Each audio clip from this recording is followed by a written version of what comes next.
Now it's time to figure out how to go up with all this gear dangling from you. First, put your harness on.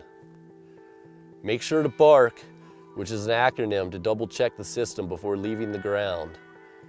B for buckle, A for anchor, R for rappel, and K for knot. Next, attach your daisy chain to your belay loops or to both of your captured tie-in points. Again, this is a personal choice as to where you attach them. By connecting them to your tie-in points, it leaves your belay loop cluster-free for attaching even more stuff, like your belay device when belaying, or your fifi hook while leading if using pocket-style aiders. Either method works fine and is used consistently by the masters. At the end of your daisy chains, affix your aiders with a non-locking carabiner, preferably with a key lock carabiner so that it doesn't snag. We recommend one ladder to each daisy.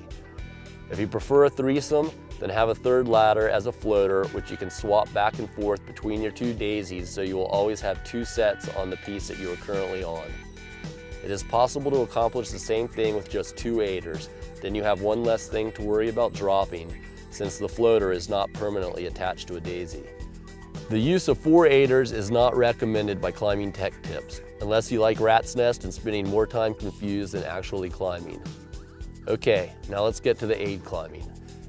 Now that you have your fancy costume on, it's time to leave the ground and enter the netherworld. The process goes like this. First, you place a piece. Next, you clip one of your daisy chain aider combos to the piece. Then you test the piece. First with a tug, watch to see how the piece reacts. Increase the load by doing a leg test. This means slamming your leg up and down. Once your confidence increases in the placement security, you may decide to give it a full-blown bounce test with your full body weight. Step 3, which is testing the piece, gets a bit more involved after you are on your first piece. When standing on a piece and testing the next, it is important to keep your weight low on the piece you currently are on, so that if the piece you are testing blows, you won't take a high-energy daisy chain fall onto the piece you are standing on. Remember, tentative bounce testing is a quick ticket to hell. If, and only if, it passes the bounce test, then it is time to fully commit to the placement by climbing up your ladders as high as possible while adjusting your fifi hook or by yarding in on your adjustable daisy chain.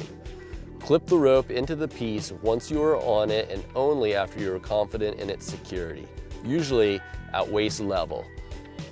Then assess your next move, such as placement, and repeat these steps until you reach the anchor. Once you reach the anchor, you will fix the line, meaning tie a figure-8 knot and clip to your power point. This allows your partner to ascend the line and clean the pitch. Once he arrives at the anchor and the next pitch has begun, you will repeat the process of the first 7 steps.